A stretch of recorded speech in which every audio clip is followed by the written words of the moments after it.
figured I might as well get the biggest, broadest liberal arts background I possibly could to fill me with an understanding of how things went before.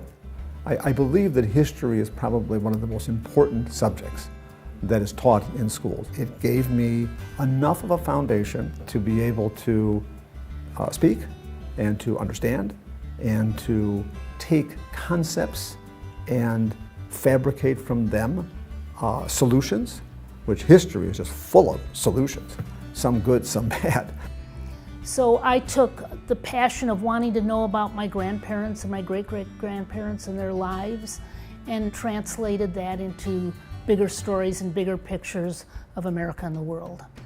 This kind of an urban environment allows you to do things you would normally maybe not do. We tend to have the opportunity to get into something kind of exciting, and we can make a difference. UIC was the difference between me getting into my final dream job or not. The two classes I took here had a huge impact on how I eventually came to see the world. And there were two classes taught in the history department about, there were intellectual history. One was a course on European intellectual history, was taught by a woman named Margaret George. And another one was a class taught on American intellectual history that was taught by a professor named Burton Bledstein. And what those two classes did was, for a kid who was raised in the 50s in Chicago, you learn to think that there are ways of thinking about things far different from what you read in the newspapers, far different from what you saw on television, far different from even what we heard from our parents and the people around us.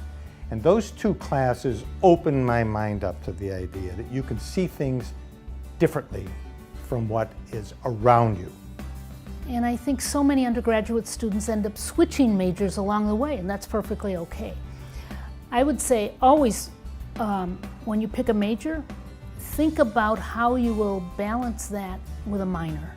If you're a liberal arts major, you have had experience and exposure to a lot of different subject areas, so your knowledge is more broad-based. We also need people that are big thinkers, and I think in order to be a big thinker, you have to have a lot of general knowledge, and I think that's what the LAS education provides. I think I came out very well-rounded, and so where I see some of my colleagues struggled with various aspects of the various things that we have to do in academic medicine, I felt very prepared for it from my major and from my experience at UIC. I certainly have benefited from having a broad liberal arts and sciences education. It was a question of seeing how different worlds work, even if I wouldn't exactly be able to work in those worlds.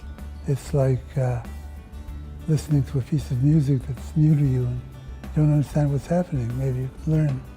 I remember I used to have a roommate, and he would see me open up the book every quarter to figure out what I was going to take every quarter. And it's, thousands of classes, I'm like circling and circling and circling. And my friend was like, "What is your major?" I said, "This." He says, "Well, why are you taking this, this, this, and this?" I said, "Well, it's interesting." And I remember how he went to another school. He says, "Man, you're never going to graduate." I said, "No, I will eventually, but these things really, really help me." I just know that it helped me.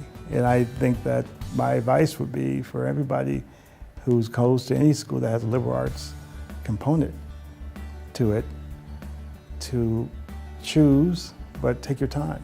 I would say your skill set is in LAS is that you are articulate in communicating and you are well-rounded. Students in LAS have that ability to communicate.